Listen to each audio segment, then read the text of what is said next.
Welcome. In this video, I'll show you how to remove powered by Kajabi footer. All right.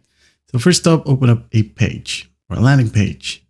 Open it up, wait for it to load. Now, once it loads, I'm going to show you right here at the very bottom. We have the Kajabi and powered by Kajabi right here at the very bottom as well. So just click on footer and go and find copyright right here. Click on three dots and hit on hide. Okay, it's gone. Logo, do the same, hide or delete. You can go ahead and hit on delete like so.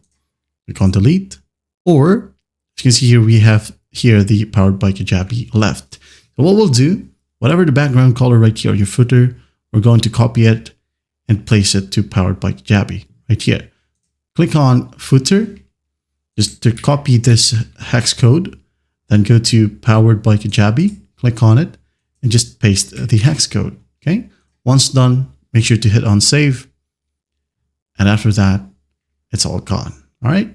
That's the easiest way to remove powered by Kajabi without purchasing the upgraded plan. Okay. Even you purchase the upgraded plan, the same steps apply, or you can go ahead and go to your account settings and change it. But that's it for now. I'll see you in the next one.